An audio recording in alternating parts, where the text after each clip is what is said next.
بسم الله الرحمن الرحيم. رب اشرح لي صدري ويسر لي أمري واحلل عقدة من لساني يفقهوا قولي. الحمد لله وكفى وسلام على سيد الأنبياء والمرسلين. أما بعد فأعوذ بالله من الشيطان الرجيم. بسم الله الرحمن الرحيم. وعهدنا إلى إبراهيم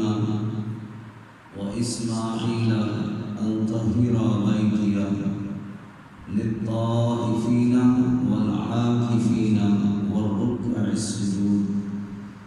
صدق الله العظيم وصدق رسوله النبي الكريم الأمين. إن الله وملائكته يصلون على النبي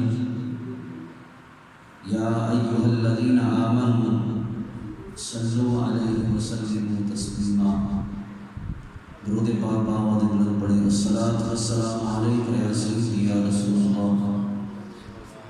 وعلى آلك وأصحابك يا سيدي يا حبيب الله. الصلاة والسلام عليك يا سيدي يا نبي الله وعلى آلك وأصحابك يا سيدي يا نور الله. مولاي صل وسلم دائما أبدا على حبيبك خير الخلق كلهم. هو الحبيب الذي ترجى شفاعته لكل هول من الأحوال مقتحم. يا أكرم الخلق ما لمن أنس به سواك عند حلول الحادث الأمامي. رب صل وسلم دائما أبدا على حبيبك خير الخلق كلهم. خالق کائنات جل جلالہ و عظم والہ و اتم برہانہ و اعظم شانہ کی حمد و ثنا اور اس کے پیارے حبیب قطب النور شافی یوم النشور دستگیر جہاں غم گسار زمان سید سروران حامد بے قصاں قائد المرسلین شفیع المذنبین رحمت للعالمین جناب احمد مجتبی حضرت محمد مصطفیٰ صلی اللہ تعالی علیہ وسلم کی بارگاہ میں ہدیہ درود و سلام عرض کرنے کے بعد رب کائنات جل شانہ کا بے حد فضل عظیم ہے کہ آج الحمدللہ ماہ رمضان المبارک کا تیسرا جمعہ مبارک ادا کرنے کے لیے ہم سب دوست حاضر ہیں. دعا ہے خالق کائنات جل شانہ میری اور آپ سب کی اس حاضری کو اپنی بارگاہ میں شرف قبولیت عطا فرمائے اور خصوصاً مجھے رب کائنات جل شانہ حق سے بیان کرنے کی اور ہم سب کو سن کر اس پر عمل کرنے کی اللہ توفیق عطا فرمائے. حضرات محترم، آج کا جمعہ مبارک انتہائی اہمیت کا حامل ہے. آج ماہ رمضان کی 18 تاریخ ہے اور تاریخ اسلام کے حوالے سے جو ماہ رمضان کے اندر مار کے ہوئے اور جن مقدس اور پاکیزہ ہستیوں کا وصال ہوا اور عبادت کے اعتبار سے یہ جمعہ کی مبارک انتہائی عام ہے.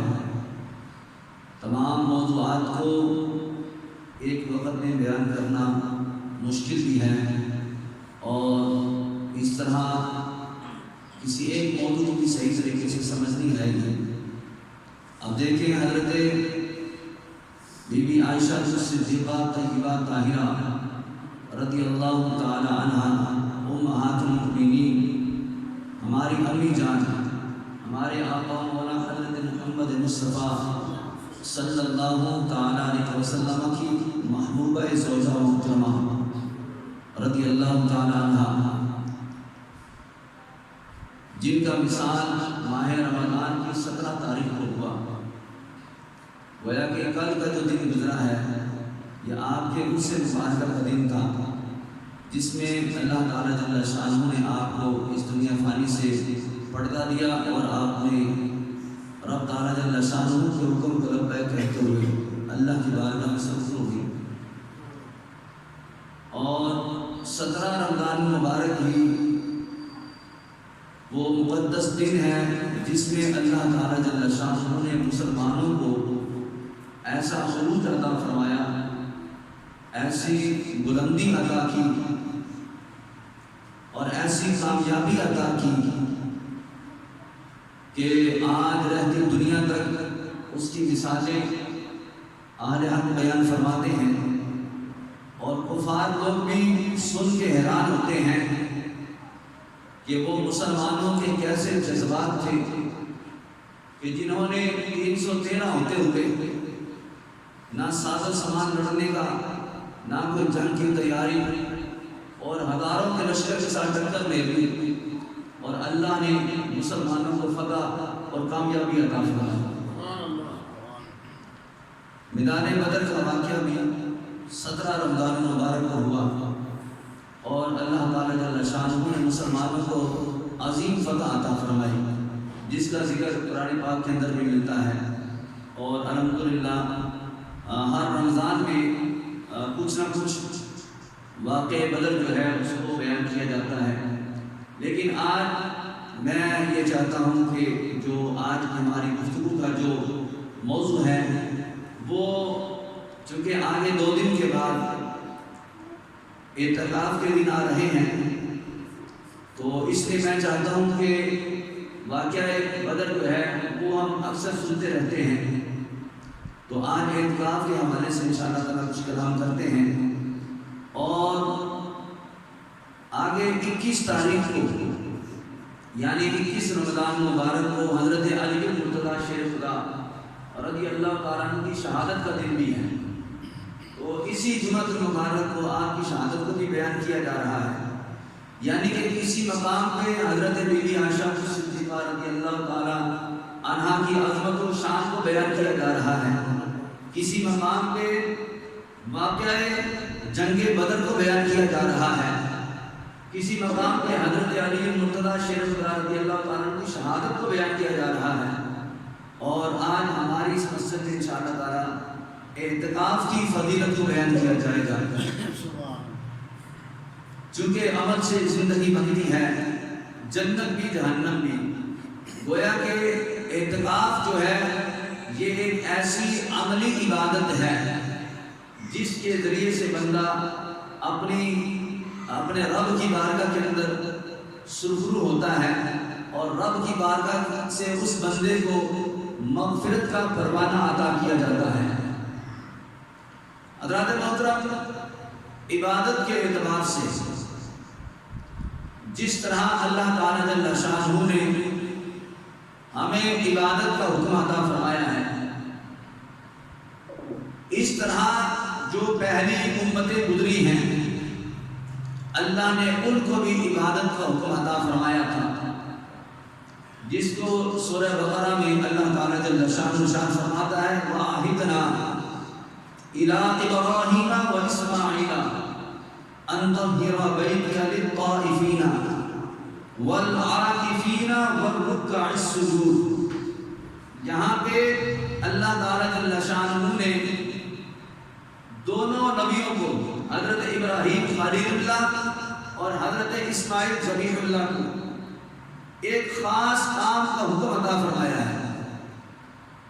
اور ظاہری بات ہے جس کام کا حکم اللہ نبیوں کو عطا فرمائے وہ کام کتنا خاص ہوگا۔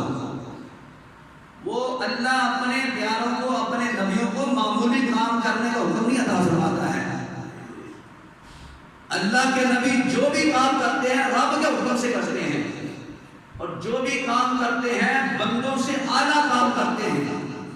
ان کا جو کام ہوتا ہے در حقیقت، ان کا جو عمل ہوتا ہے وہ در حقیقت امتی کے لیے راہ نجات کا ذریعہ ہوتا ہے، کہ اگر امتی اپنے نبی کے طریقے پہ عمل کرتا ہے تو پھر اس بندے کے لیے نجات کا سلسلہ بن جاتا ہے۔ اب یہ حضرت ابراہیم خلیل اللہ، حضرت اسماعیل ذبیح اللہ علی نبینا وعلیہ السلام کو اللہ کی طرف سے حکم ہو رہا ہے۔ اب وہ حکم کیا ہے؟ فرمایا ان طہر بیتی للطائفین والعاکفین والرکع السجود۔ اللہ فرماتا ہے ہم نے تاکید فرمائی ابراہیم علیہ السلام کو اور اسماعیل علی نبینا علیہ السلام کو، یعنی کہ حکم عطا فرمایا، تاکید سے مراد حکمان ارشاد فرمایا۔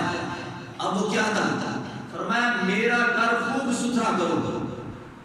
میرا گھر صاف کرو۔ گھر اللہ کا کون سا ہوتا ہے؟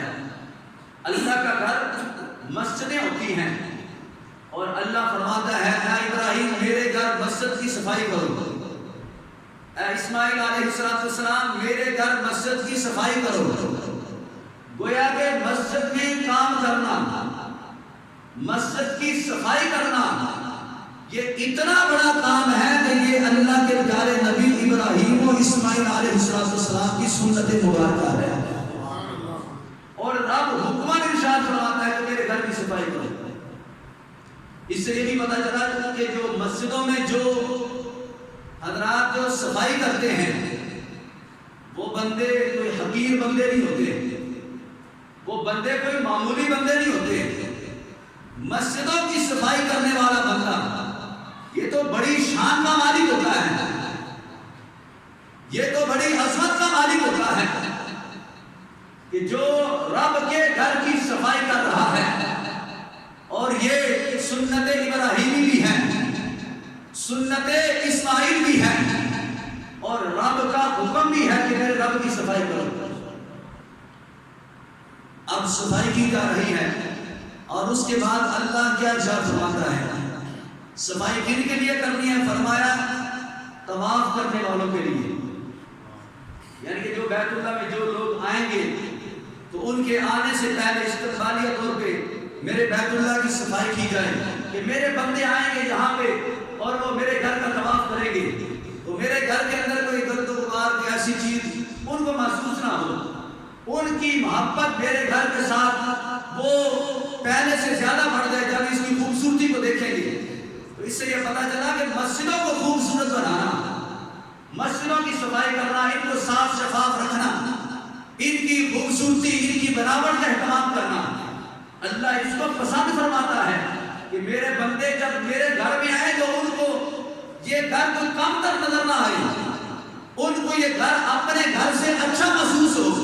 اگر تمہارے گھر میں 2 اے سی چلتے ہیں تو مسجد میں پھر 4 لگانے پڑیں گے، اگر تمہارے گھر میں قالین بچھا ہے تو مسجد میں اس سے اچھا قالین بچھانا پڑے گا، اگر تمہارے گھر میں کوئی 4 لائٹیں اچھی چلتی ہیں تو مسجد میں 4 نہیں مسجد میں 8 لگانی پڑے گی، اگر تمہارے گھر میں ٹائلیں لگی ہیں، تمہارے گھر کے اندر نقش و نگار کا کام ہوا ہے تو پھر رب کے گھر کے اندر بھی نقش و نگار کرنا پڑے گا، رب کے گھر کو سنوارنا پڑے گا، اس لیے تاکہ پتہ چلے یہ گھر کسی چودھری کا گھر نہیں ہے، یہ گھر کسی ملک صاحب کا گھر نہیں ہے، یہ گھر رب کا گھر ہے جو پورے علاقے میں سب سے خوبصورت گھر ہے۔ تو گویا کہ اس آیت سے یہ پتہ چلتا ہے مسجدوں کو خوبصورت بنانا یہ تو رب کو بڑا محبوب ہے، رب کو بڑا پیارا ہے۔ اور فرمایا یہاں پہ طواف کرنے والے آئیں گے ان کے آنے سے پہلے استقبالیہ طور پہ صفائی کی جائے۔ اب آگے طواف کرنے والوں کے بعد فرمایا کہ اعتکاف کرنے والے بھی آئیں گے، یعنی کہ میرے گھر کے اندر جو صرف اعتکاف طواف کر کے چلے بھی جائیں گے بلکہ وہ میرے گھر میں ڈیرا لگا لیں گے، کچھ وقت کے لیے رکیں گے، قیام کریں گے، میری عبادت کریں گے۔ نیت کے ساتھ فرمایا ان کے آنے سے پہلے میرے گھر کی صفائی ستھرائی کرو، اور پھر فرمایا رکوع کرنے والوں کے لیے اور سجود کرنے والوں کے لیے۔ اس سے یہ بھی پتہ چلا کہ پہلی امتوں میں جو عبادت کا حکم دیا گیا تھا ان کی عبادت میں رکوع کرنا بھی تھا، ان کی عبادت میں سجدے کرنا بھی تھا، لیکن یہ علیحدہ سے بات ہے کہ ان کی عبادت پہ ان کو وہ اجر نہیں ملا، ان کے سجدوں پہ ان کو وہ اجر نہیں ملا جو اللہ نے اجر ہمارے لیے رکھا ہے، اس لیے کہ ان کے جو سجدے ہیں ان امتوں کے، ان کے جو رکوع ہیں یا ان لوگوں کا جو اعتکاف کرنا ہے وہ حضرت ابراہیم خلیل اللہ کی سنت کے مطابق عمل کرنا ہے، اور ہمارا جو اعتکاف کرنا ہے، ہمارا جو سجدے کرنا ہے، ہمارا جو رکوع کرنا ہے، یہ سنت مصطفیٰ کی وجہ سے ہے۔ تو ان کو اجر دیا ابراہیم خلیل اللہ کی سنت کے مطابق، اور ہمیں جو اجر دیا ہے محمد مصطفیٰ کی سنت پر عمل کرنے کے مطابق دیا گیا ہے۔ گویا کہ سجدے وہ بھی کرتے تھے، رکوع وہ بھی کرتے رہے، اعتکاف وہ بھی کرتے رہے، طواف وہ لوگ بھی کرتے رہے، لیکن جس شان سے اللہ نے امت مصطفیٰ کو نوازا ہے اللہ نے کسی اور امت کو نہیں عطا فرمایا۔ یہ نسبت مصطفیٰ کا کمال ہے، یہ غلامی مصطفیٰ کا کمال ہے کہ آئے بات کے اندر ہے رب تعالیٰ جل شانہ نے ہمیں عمریں بھی تھوڑی عطا فرمائی ہے، لیکن اس کے باوجود جو شانیں، جو عظمتیں، جو بڑائی رب نے ہمیں عطا فرمائی ہے، یہ نسبت مصطفیٰ کا کمال ہے کہ اللہ نے یہ عظمتیں کسی اور امت کو نہیں عطا فرمائی ہیں۔ اس آیت کے ضمن میں جو 4 خصوصی عبادت کا ذکر کیا گیا اس میں ایک عبادت اعتکاف ہے کہ اللہ کے گھر کے اندر اعتکاف کی نیت سے کچھ دیر کے لیے قیام کرنا، کچھ وقت کے لیے رکنا، یہ رب کو بڑا محبوب ہے، یہ اللہ تعالیٰ جل شانہ کو بڑا پیارا لگتا ہے کہ ایک بندہ اتنا مصروف ہے دنیا کے کام کاج کے اندر، گھریلو مصروفیات ہیں اور دیگر اس کے ضرورت کے کام کاج ہیں، اور ان سب سے بری ہو کے دنیا سے کنارہ کر کے اپنے رشتہ دار، عزیز و اقارب، بیوی بچے، ہر رشتے سے تعلق تھوڑی دیر کے لیے منقطع کر کے وہ اپنے رب سے تعلق کو جوڑنے کے لیے رب کے گھر کے اندر قیام کر لیتا ہے، رب کے گھر کے اندر اعتکاف کر لیتا ہے، تو اللہ تعالیٰ جل شانہ کو اس بندے کا تھوڑی دیر کے لیے مسجد کے اندر رکنا اتنا معبود ہوتا ہے، اتنا پیارا ہوتا ہے، رب تعالیٰ جل شانہ اس بندے کو کتنا نوازتا ہے۔ میرے اولاد کے آقا مولا حضرت محمد مصطفیٰ صلی اللہ علیہ وسلم ارشاد فرماتے جو بندہ ایک دن کا اعتکاف کرتا ہے، زیادہ دن نہیں کہ وہ ایک ہفتہ 10 دن یا مہینہ پورا وہ مسجد میں ڈیرا لگا کے رکھے تو پھر اس کے بعد اس کو اتنا انعام دیا جائے گا، اس کو یہ فضیلت عطا کی جائے گی، وہ بات کا مسئلہ ہے، ابھی ابتدا ہے۔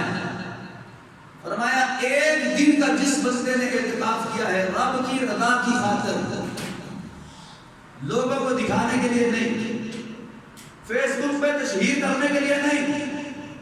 انٹرنیٹ کے سامنے آ کے جناب علی اپنے آپ کو ظاہر کرنا کہ جناب میں بہت عبادت کرتا ہوں، میں اعتکاف کرنے والا ہوں، میں جناب علی اللہ کی اس طریقے سے بندگی کرنے والا ہوں، اپنے آپ کو مشہور کرنے کے لیے نہیں، رب کی رضا کی خاطر، یعنی کہ یہ عبادت کے اندر اللہ اور اس بندے کے درمیان کوئی دوسرا بندہ نہ ہو، کسی دوسرے بندے کی مرضی نہ ہو، کسی دوسرے بندے کی رضا مندی نہ ہو، اس میں بندے کی نیت کے اندر رب کی رضا مندی ہے۔ تو میرے مصطفیٰ علیہ السلام کیا فرماتے ہیں، اللہ تعالیٰ جل شانہ اس کے اور جہنم کے درمیان 3 خندقیں حائل کر دیتا ہے کہ جو بندہ ایک دن کا اعتکاف کرتا ہے کہ خندقوں میں سے ایک خندق کی جو مسافت ہے، فرمایا وہ مشرق و مغرب تک کا جتنا فاصلہ بنتا ہے یہ ایک خندق کا فاصلہ ہے، تو فرمایا 3 گنا زیادہ، یعنی کہ 3 خندقیں اس بندے کے درمیان اور جہنم کے درمیان حائل کر دی جاتی ہیں، یعنی کہ وہ بندہ اتنا جہنم سے دور کر دیا جاتا ہے کہ آپ تصور بھی نہیں کر سکتے کہ وہ بندہ جہنم سے کتنا دور ہو جاتا ہے اور جنت سے کتنا قریب ہو جاتا ہے۔ اب ہم یہاں پہ بیٹھے ہیں اور کراچی کا سفر کتنا زیادہ ہے، اب اندازہ کر سکتے ہیں اگر آپ ٹرین پہ بھی جائیں تو 18 سے 20 گھنٹے 22 گھنٹے 24 گھنٹے کا سفر ہے، پھر ایک ملک سے دوسرے ملک کا سفر کتنا زیادہ ہے، پھر اگر آپ مشرق و مغرب کا اندازہ کرنا چاہیں تو میں نے ابھی تک کسی کتاب میں یہ نہیں پڑھا نہ کسی سے سنا ہے کہ اتنی ترقی ہونے کے باوجود سائنس نے یہ دعویٰ کیا ہو، کسی بندے نے بھی یہ دعویٰ کیا ہو کہ مشرق سے مغرب تک کا جو سفر ہے کتنے میل ہے، کتنے کلومیٹر ہے، کتنا سفر ہے، اب تک کوئی ایک بندہ بھی اپنے علم کے بعد بولتے پہ یہ دعویٰ نہیں کر سکا ہے۔ لیکن میرے مصطفیٰ کیا فرماتے ہیں، یہ مشرق سے مغرب صرف اتنا نہیں، اس کو 3 گنا بڑھا دیا جائے تو فرمایا اتنا زیادہ اس بندے کو جہنم سے دور کر دیا جاتا ہے جو بندہ صرف ایک دن کا اعتکاف مسجد میں رب کی رضا کی خاطر کرتا ہے۔ لو جی ایک دن کا اتنا ثواب ہے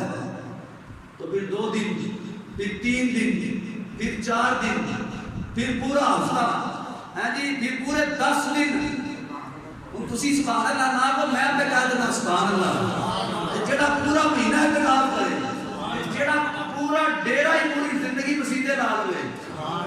سبحان اللہ۔ کئی ایسے بھی تو کچھ نصیب ہے نا جو مسجد میں پکے پکے ڈیرے لگا لیتے ہیں۔ اب میں زیادہ بڑی بات نہ کر دوں، کئی ایسے امام ہیں ان کا پھر ان کے امام تے آ گئی ہے تو میں امام ہو کے بات کر رہا ہوں تو سمجھے اس بات کو۔ اب جو امام ساری زندگی مسجد کے ساتھ یا مسجد کے کسی کونے میں ایک مکان میں وہ رہتا ہے اور ساری زندگی وہ مسجد میں نماز پڑھاتے پڑھاتے درس و بیان کرتے کرتے زندگی گزار جاتا ہے، مجھے بتاؤ اللہ تعالیٰ اس بندے کو کتنا اجر عطا فرماتا ہے؟ وہ ایک دن کی تو بات ہی نہیں ہے، جس نے ساری زندگی جس نے اپنی وقف کر دی مسجد کے نام کر دی۔ اور آج لوگ باتیں کرتے تو کسی مانتے نہیں، سوچتے نہیں یار کس کو باتیں کر رہی ہیں، وہ مطلب مولوی مطلب اس طرح بدتمیزی کے ساتھ کلام کرتے ہیں۔ اب ہمیں کیا خبر کہ اللہ نے اس مولوی کو کتنی عزت عطا فرمائی، اللہ کرے میری بات سمجھ میں آ جائے۔ یہ دیکھیں کہ ایک دن کے لیے کوئی بندہ رب کے گھر میں قیام کرتا ہے، اس کو اتنا نوازا جاتا ہے، تو ساری زندگی جس نے مسجد کے نام پہ وقف کر دی وہ بندہ کوئی معمولی بندہ ہے؟ آپ سوچ نہیں سکتے ہیں یہ اللہ تعالیٰ جل شانہ جس کو عزت عطا فرمائے، وَتُعِزُّ مَن تَشَاءُ وَتُذِلُّ مَن تَشَاءُ، اللہ جس کو عزت عطا فرمانا چاہے اس کو عزت عطا فرما دیتا ہے، اور جس کو ذلیل کرنا چاہتا ہے جتنے مرضی اس کے پاس عہدے بھی ہو، جتنے بڑے منصب بھی کیوں نہ ہو، وہ بندہ ذلیل و رسوا ہو جاتا ہے، چاہے لوگوں کے سامنے وہ بندہ وزیر بن کے آئے یا لوگوں کے سامنے وہ بندہ ملک کا صدر بن کے آئے، اور پھر لوگ دیکھتے ہیں جب جوتے پڑ رہے ہوتے ہیں، جب اس کی عزت نیلام ہو رہی ہوتی ہے، اللہ دکھانا چاہتا ہے، فرمایا جو میری بارگاہ میں جھک جاتے ہیں، فرمایا مر بھی جائے، فرمایا لوگ سارے اکٹھے ہو جاتے ہیں، زمانہ میں دیکھتا ہے، فرمایا جس نے میرے دین کی خدمت کی ہوتی ہے، مرنے کے بعد بھی لوگوں کے دلوں میں اس کے جنازے کی طرف اللہ موڑ دیتا ہے، اور جن کو رب تعالیٰ نے ظاہری طور پہ چاہے صدارت عطا کی چاہے وزارت عطا کی، لیکن جس کی رب کی بارگاہ کے اندر عزت نہیں ہے، پھر زمانہ دیکھتا ہے، لوگ دیکھتے ہیں، بڑا مجمع ہوتا ہے، پوری دنیا سے جناب لوگ اس کی آواز کو کیچ کر رہے ہوتے ہیں، اس کی مووی بن رہی ہوتی ہے، اور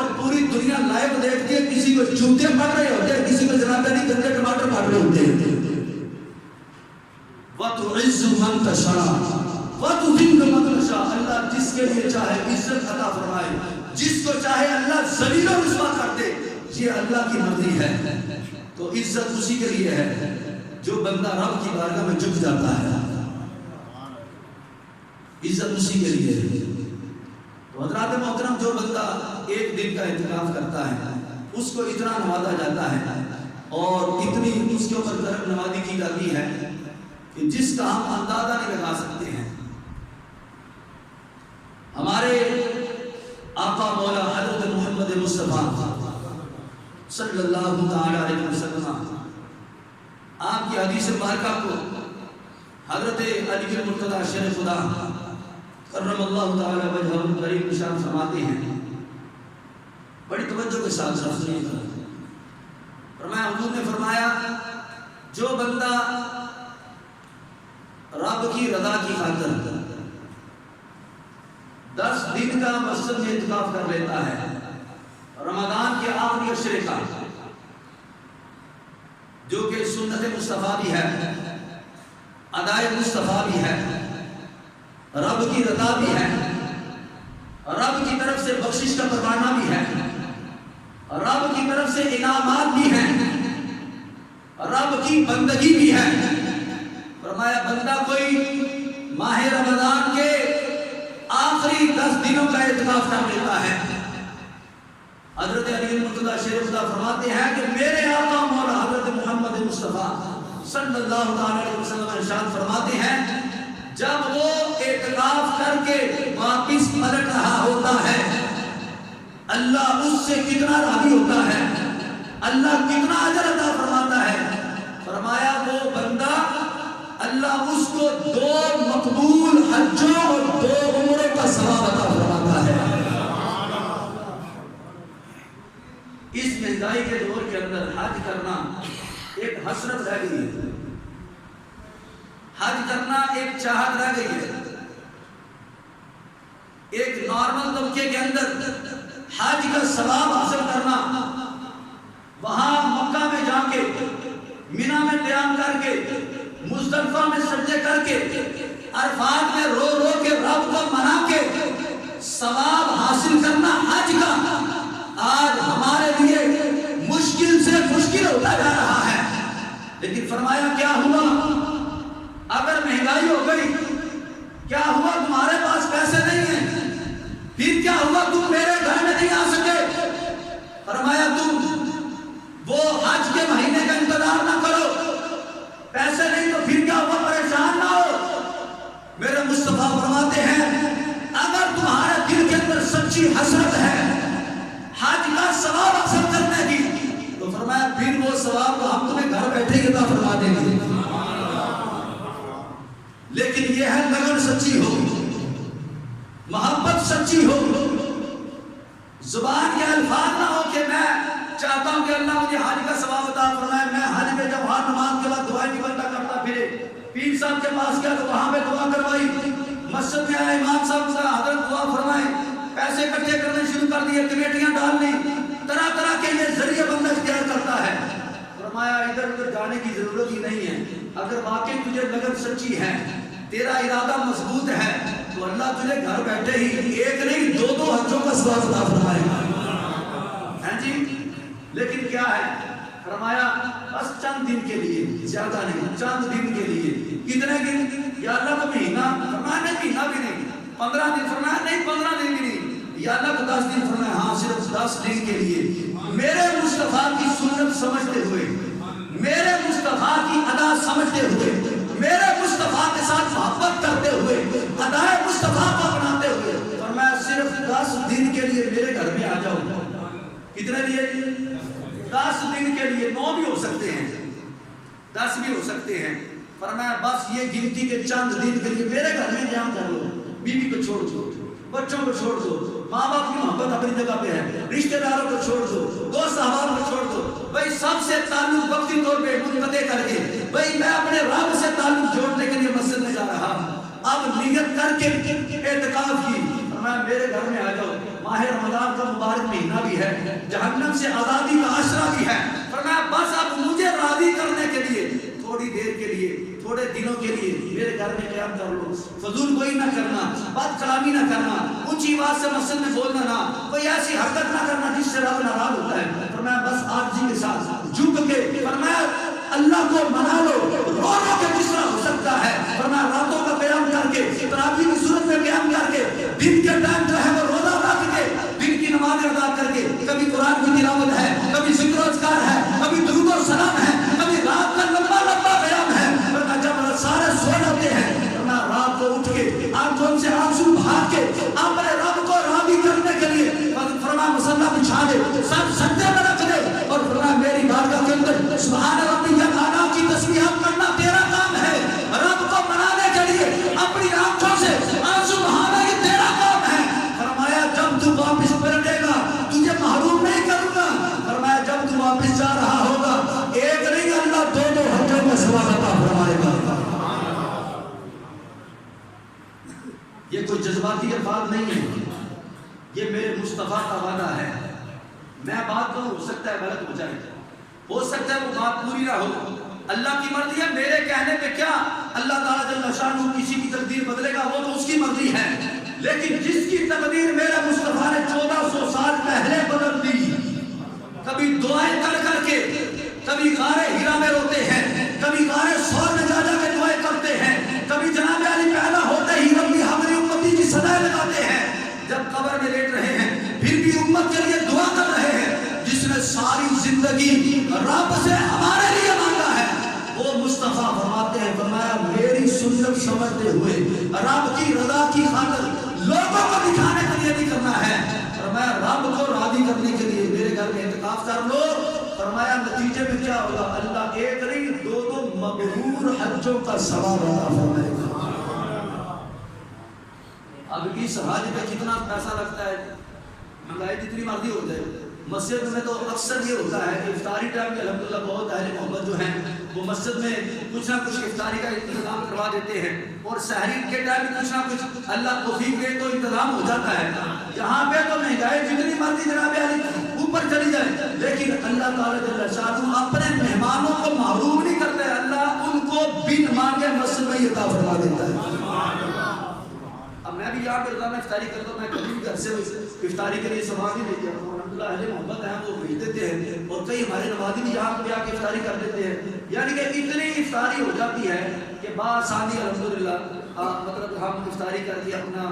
رات عشاء پھر تراویح اور پھر اس کے بعد تک ہمارا بآسانی گزارا ہو جاتا ہے۔ یہ بن مانگے جو رب عطا فرما رہا ہے، ہم تو وقتی طور پہ آتے ہیں مسجد میں داخل ہوئے تو نوے کی سنت پر اعتکاف کر لیا، اور جب عبادت پوری ہوئی تو باہر نکل گئے، یہ نفلی اعتکاف ہے، اور جس نے سنت کے مطابق 10 دن کا اعتکاف کر لیا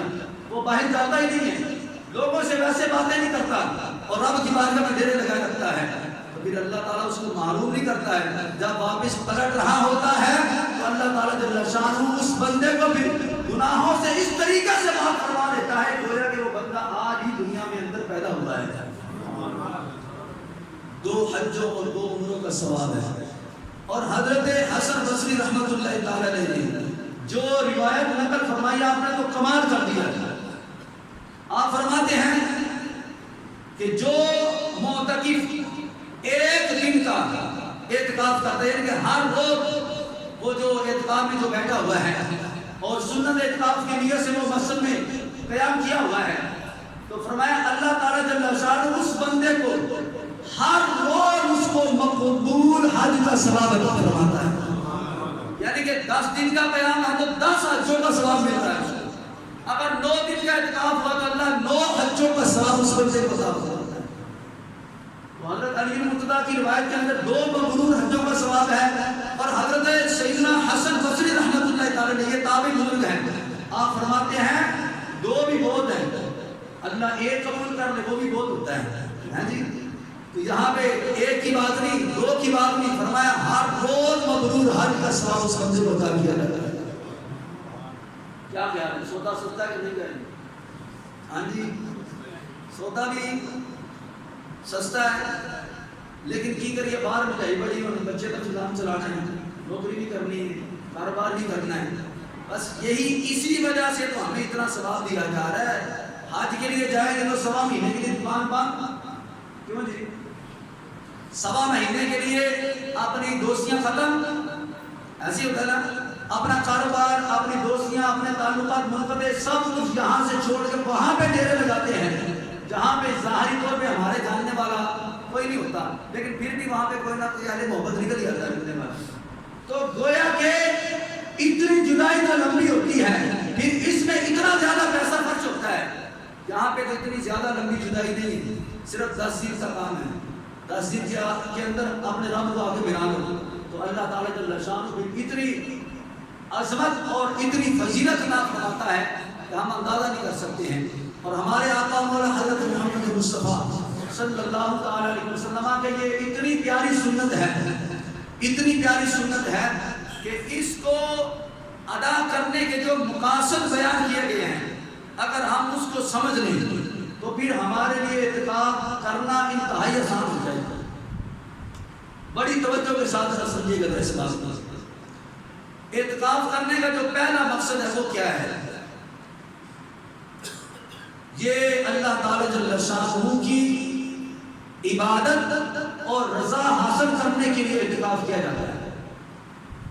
جیسے نماز ہم ادا کرتے ہیں، قرآن کی تلاوت کرتے ہیں، روزہ رکھ رہے ہیں، تو یہ جتنی بھی عبادت ہم کرتے ہیں در حقیقت اللہ کی عبادت ہے، اور عبادت کا جو مقصد ہے وہ رب کی رضا ہے۔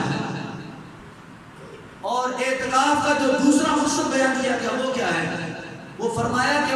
وہ دوسرا مقصد یہ ہے کہ یہ ادائے مصطفیٰ ہے،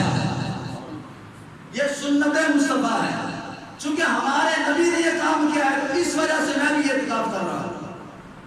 حضرت عبداللہ ابن عمر رضی اللہ تعالیٰ عنہ، آپ کی بڑی مشہور حدیث ہے، آپ ایک مرتبہ جا رہے تھے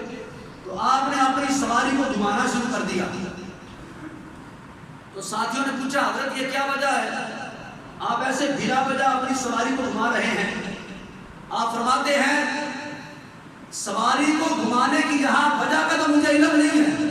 لیکن فرمایا میں نے اپنی زندگی میں ایک مرتبہ دیکھا تھا،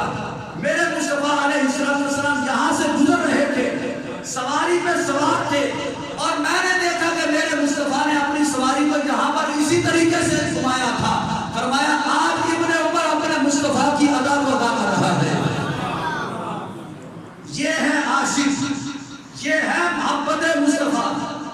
یہ ہے ادائے مصطفیٰ۔ مقصد کیا تھا؟ فرمایا مجھے نہیں پتا ہے، اس میں ثواب کتنا مجھے نہیں پتا، لیکن مجھے یہ پتا ہے کہ یہ ادا میرے مصطفیٰ کی ادا ہے، یہ عمل میرے مصطفیٰ نے کیا ہے۔ حضور نے کس نیت سے کیا مجھے نہیں پتا، لیکن میں اس نیت سے کر رہا ہوں کہ میرے حضور نے یہ کام کیا، اس لیے فرمایا ابن عمر بھی یہ کام کر رہا ہے۔ تو بس فرمایا اس وجہ سے آپ کی نیت کرو۔ نیت کرنا بندے کا کام ہے، آگے اس نیت کو پائے تکمیل تک پہنچانا یہ رب کی مرضی ہوگی تو انشاءاللہ تعالیٰ اللہ تعالیٰ کوئی نہ کوئی سبب بنا دے گا، اور وہ بندہ اپنی خلوص نیت کی وجہ سے انشاءاللہ تعالیٰ وہ اعتکاف کر لے گا۔ اور تیسرا جو مقصد ہے اس کا وہ کیا ہے، جس کو حضور علیہ السلام نے خود ارشاد فرمایا میں نے پہلے عشرے کا اعتکاف کیا، کس لیے؟ فرمایا لیلۃ القدر کو پانے کے لیے۔ فرمایا مجھے نہیں ملی، میں نے دوسرے عشرے کا اعتکاف کیا، پھر فرمایا مجھے لیلۃ القدر دوسرے عشرے میں بھی نہیں ملی، اور پھر فرمایا میں نے تیسرے عشرے کا اعتکاف کیا، تو فرمایا میں نے لیلۃ القدر کو پا لیا۔ اور اس کی نشانی کیا بیان فرمائی؟ صحابہ فرماتے ہیں، حضرت ابو سعید خدری رضی اللہ تعالیٰ فرماتے ہیں کہ ہم نے دیکھا، فرمایا کہ جس رات حضور علیہ السلام نے لیلۃ القدر کو پایا اور اعلان فرمایا، فرمایا ہم نے دیکھا کہ لیلۃ القدر کی صبح حضور علیہ السلام جس مٹی پر سجدے کر رہے تھے وہ مٹی تب تھی، وہ بارش کے قطروں سے وہ نم ہو چکی تھی، اور فرمایا اس مٹی کے جو ذرات تھے وہ حضور علیہ السلام کی پیشانی کو بوسے دے رہے تھے۔ ہم نے ان ذرات کو دیکھ کے پہچان لیا، اور حضور فرماتے ہیں کہ جس سے بن پاتا ہے وہ آخری عشرے کا اعتکاف کرے کہ اللہ نے آخری عشرے کے اندر لیلۃ القدر کو چھپا کے رکھا ہے۔ تو گویا کہ تیسرا جو مقصد ہے وہ کیا ہے؟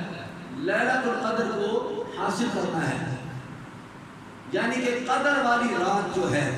اس کو حاصل کرنا ہے۔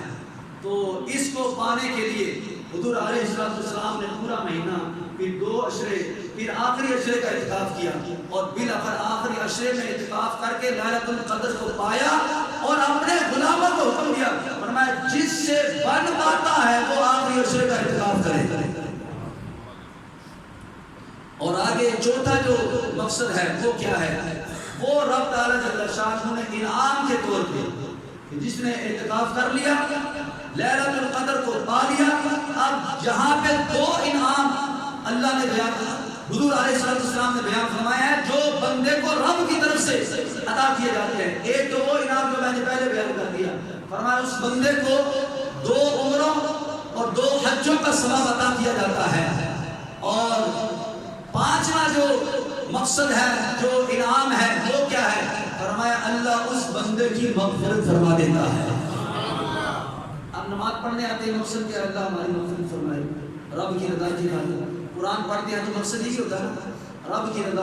اپنی مغفرت کروانا، صدقہ خیرات کیا، زکوٰۃ ادا کی، فطرانہ دیا، کس کو ویسے ہی صدقہ کے طور پہ پیسے دے دیے، کسی کے ساتھ ویسے صلہ رحمی کر لی، یعنی کہ جو بھی آپ کام کرتے ہیں رب کی رضا کی خاطر کرتے ہیں۔ فرمایا جس نے اعتکاف کیا رب کی رضا کی خاطر، سنت مصطفیٰ سمجھتے ہوئے، لیلۃ القدر کو پانے کی نیت سے، فرمایا وہ بندہ محروم نہیں جائے گا۔ فرمایا جب واپس گھر کو پلٹ رہا ہوگا اس طرح گناہوں سے بری ہو جاتا ہے وہ بندہ، گویا کہ وہ بندہ دنیا میں آج ہی پیدا ہوا ہے۔ اللہ اس کی مغفرت فرما دیتا ہے، گناہ سے بھی پاک ہو جاتا ہے، اور اللہ تعالیٰ جل شانہ اس کے لیے نجات کا ذریعہ بنا دیتا ہے۔ اس واسطے اب یہ جو درمیان میں ایک دن رہ گیا ہے، آج جمعہ مبارک ہے اور کل ہفتہ ہے اور پرسوں اتوار آ گیا اور پرسوں 20واں روزہ ہے اعتکاف اتوار کو، اور 20ویں روزے کی جو افطاری ہے، جو آخری لمحات ہیں وہ مسجد میں اعتکاف کی نیت سے کیے جائیں۔ جو دوست ارادہ رکھتے ہیں، اللہ کرے کہ میں نے جو کہا ہے، جن دوستوں نے سنا ہے کہ یہ اللہ میری زبان میں اتنی تاثیر عطا فرما دے ان لفظوں میں کہ آپ کو سمجھ لگ جائے کہ ہم نیت کر رہے ہیں، ارادہ فرما لیں، نیت آپ کا کام ہے کرنا۔ بندے کی نیت ہی نہ ہو تو اب ایسا نہیں ہوگا کہ اللہ تعالیٰ 2 فرشتوں کو اٹھائے گا، بھیجے گا اور اس بندے کو پکڑو چلو اس کو میرے گھر میں چھوڑ کے آؤ، ایسا تو نہیں ہوگا۔ یا کسی بندے کو حکم ہوگا خواب کے اندر اس کو بشارت دے دی گئی تو وہ فلاں بندے کو گھر سے نکالو اور اس کو پکڑو مسجد میں بٹھاؤ کہ یہ میرے گھر کا آگے اعتکاف ہے، ایسا نہیں ہوگا۔ سب سے پہلے نمبر پہ ہم نے اپنے دل کو، اپنے ارادے کو مضبوط کرنا ہے۔ میں کیا چاہتا ہوں؟ ابھی آپ کی نیت ہوگی کہ نماز کے بعد آپ نے کیا کرنا ہے، 100 ارادے ہوتے ہیں بندے کے، میری بھی نیت ہے میں نے نماز کے بعد کیا کرنا ہے، میرا ارادہ ہے میں نے عصر کی نماز کے بعد کیا کرنا ہے، مغرب کے بعد کیا کرنا ہے، میں نے سارے دن کا اپنا شیڈول بنایا ہوا ہے، میں نے یہ کام فلاں وقت میں کرنا ہے۔ اسی طریقے سے آپ کا بھی شیڈول ہوگا، آج کا، کل کا، پرسوں کا، ترسوں کا، عید کا، عید کے بعد کا بھی شیڈول ہوگا آپ کے ذہن میں کہ عید کے بعد ہم نے فلاں کام کرنا ہے۔ ایسے ہوتا ہے نا، فلاں بندے نے چھٹیوں میں سیر پہ جانا ہے، کس کہاں پہ سیر پہ جانا ہے، فلاں پارک میں، فلاں شہر میں، فلاں علاقے میں جانا ہے۔ کتنی نیتیں ہم نے پہلے سے کر رکھی ہے، کتنے ارادے ہم نے پہلے سے کر رکھے ہیں، جس کا مقصد صرف دنیا ہے، جس کا مقصد صرف اپنے نفس کی رضامندی ہے، لیکن ان تمام نیتوں کے اندر سب سے اوپر ایک یہ بھی نیت بنا لو کہ میں نے اپنے رب کو راضی کرنے کے لیے سنت مصطفیٰ سمجھتے ہوئے، ادائے مصطفیٰ کو اپناتے ہوئے اپنے محلے کی مسجد میں اعتکاف کرنا ہے۔ کیا یہ نیت نہیں ہو سکتی؟ کیا صرف یہی نیت ہم کر سکتے کہ عید کا ہم نے یہ سوٹ پہننا ہے، یہ والا یہ سوٹ پہننا ہے تو عید پہ میں نے یہ شاپنگ کرنی عید کے لیے؟ یہ جو نیتیں ہم نے بنا رکھی ہیں ان سے اوپر، سب سے اوپر رب کی رضا کے لیے دوسری نیتیں ہماری اپنی رضامندی ہے، ہمارے گھر والوں کی رضامندی ہے، ہمارے بچوں کی رضامندی ہے، ہمارے دوست احباب کی رضامندی ہے۔ کئیوں نے پلان بنائے ہوں گے کہ چھٹیوں میں ہم نے فلاں شہر میں جانا ہے، سیر کرنے کے لیے فلاں جگہ پہ جانا ہے، تو مسجد کے لیے بھی آ جائے گا۔ بادشاہ مسجد سیر کے لیے نہیں نکال رہا آپ کو،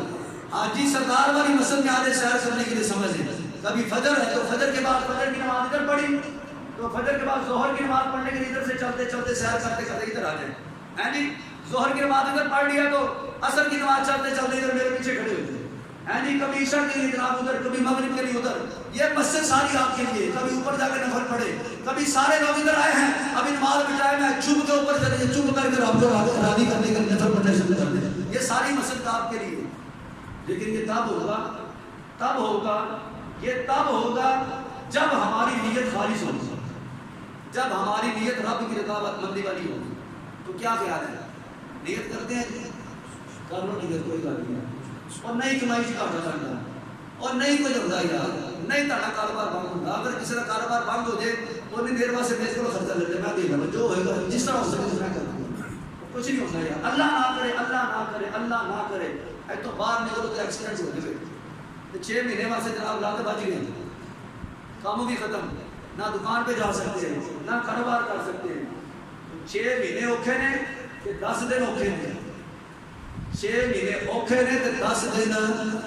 سوکھے نے۔ اگر یہ 10 دن سوکھے طریقے سے ہم نے گزار دیے نا، آگے 6 مہینے نہیں، آگے 6 سال بھی سوکھے گزر جائیں گے۔ اس لیے اگلے دنوں کو سوکھا کرنے کے لیے اے تھوڑے دن اوکھے ہو جاؤ، انشاءاللہ تعالیٰ آگے پھر سوکھی سوکھ ہوئے گا۔ نہیں یقین آتا تو رب فرماتا ہے، فرمایا محبوب انہوں نے کیا دیو، فرمایا اے زندگی میری مرضی نال گزار دیو، اوکھے سوکھے بھوکے ننگے جن مردی وقت گزرتا گزار دیو حلال طریقے دے نال، مینوں راضی کر دے جاویں وقت گزرتا گزر دے۔ فرمایا جدوں ایتھوں ٹر کے میری بارگاہ جاؤ گے نا، تو فرمایا پھر اوتھے دکھ نہیں، اوتھے سوکھی سوکھ ہوے گا۔ اور جنت کے اندر پھر جو تسی سوچو گے نا، جو نعمت کا، جس نعمت کا ارادہ کرو گے، اللہ وہ نعمت بغیر مانگے تمہارے ارادے کے مطابق تمہیں عطا فرما دے گا۔ یہ سوکھے دن نہ گزارے، بلکہ تھوڑا سا اپنے آپ کو مشقت میں ڈال لیں، کوئی بات نہیں، تھوڑے دن کوشش کریں، ہمت کریں، تھوڑا سا ارادہ کریں، ابھی سے پلان بنا لیں، سوچیں، ابھی سے ارادہ کریں، انشاءاللہ اللہ کی رضامندی ہوئی، اللہ نے چاہا تو اللہ تعالیٰ راستے کھول دے گا۔ یہ انشاءاللہ تعالیٰ اتوار کی عصر کی نماز تک آپ ارادہ کریں، سوچیں یا اللہ کوئی سبب ایسا بنا دے، کوئی ایسا طریقہ، کوئی ایسے اسباب پیدا کر دے، نوکری سے چھٹی مل جائے وقتی طور پہ، دکاندار خود کہہ دے چل یار کوئی بات نہیں، تو رب کی رضا کی خاطر اتکاف کر لے، اپنے مالک سے بات کر کے دیکھو یار، یہاں پہ جتنے ورکر کام کر رہے ہیں اور جو دکان کے جو سیٹ حضرات ہیں، جو مالک ہیں، وہ بھی میری جو بات سن رہے ہیں، یا کوئی کسی ادارے کا مالک ہے، کسی فیکٹری کا مالک ہے، کسی دفتر کا مالک ہے، ان کے ماتحت جتنے بندے کام کرنے والے ہیں، جہاں پہ جتنے دوست ورکر وغیرہ بیٹھے ہیں جو جاب کرتے ہیں، اپنے مالک سے رب کی رضا کی خاطر بات کر کے دیکھے۔ کیوں جی اینا بھی نہیں کر سکتے؟ صاحب جی تہاڈی مہربانی، سر تہاڈی مہربانی، کبھی تہاڈے گھر ریکویسٹ نہیں کی، 10 دن مہربانی کرو چھٹی دے دو، میں اعتکاف کرنا چاہتا تھا یار، وہ بھی تو اگلا بندہ بھی تو مسلمان ہی ہوگا نا یار، کیوں جی؟ ہو سکتا ہے اللہ اس کے دل کو بدل دے کے چل یار